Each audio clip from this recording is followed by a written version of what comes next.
හරි මං අද ඔයාලට කියලා දෙන්න යන්නේ අයිලට් කර්ටන් එක වගේම පෙනුම තියෙන ඒ තරම් වියදමක් නැති ලස්සන කර්ටන් එකක් කරගන්න විදිය ඉතා සරල විනාඩි දෙකකින් කියලා දෙන්නන්නේ. මේකට කියන්නේ ඩ්‍රැප්ස් කර්ටන් කියලා.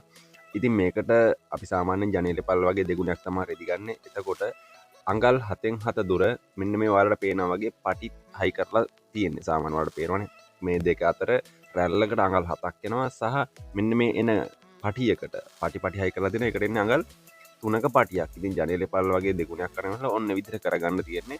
ඉතාම සරලයි. මේක ඔයාලට කරගන්න විදි කිහිපයක් තියෙනවා. මේ එක විදියක් විතරයි ඔයාලට මේ ඉස්සරහා සහ පිටිපස්ස උඩින් ඉස්සරහා පෙනුම සහ යටින් පෙන්නලා තියෙනවා ඒක පිටිපස්ස පෙනුම. එතකොට මෙන්න මේ වගේ විදිහට ඔක කරගන්න පුළුවන්.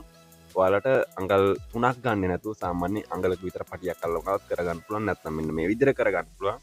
ඒ වුණාට ප්‍රධාන විදිහට අයිලට් කර්ටන් එක පෙනුම ගන්න ඕන නම් අපිට අර මම මුලින්ම කියපු විදිය සහ පෙන්නපු විදිය තමයි කරගන්න ඕනේ. මේක සාමාන්‍යයෙන් අපිට පොඩි ඩෙකොරේටිව් විදිහට ගන්න පුළුවන් මේක. එතකොට මේ විදිහට ඔයාලට කරගන්න පුළුවන් වගේම ඒක වෙනස් විදිහට මෙන්න මේ විදිහට අලවන්න වගේ ගලවන්න පහසු වෙන්න ඔයාලට හදා ගන්නත් පුළුවන්. සහ ඔයාලට මේක සාමාන්‍යයෙන් අපිට අයිලට් කර්ටන් එක පෙනුමක් මෙන්න මේ විදිහට එන්නම හදා ගන්න පුළුවන්. අර මම මුලින්ම පෙන්නපු විදිහට කරගත්තොත්. ඉතින් ඉතා සරල අදහසක් ලේසියෙන් දුන්නේ. වටිනවා නම් subscribe කරගෙන like එකක් දාන්න යන්න.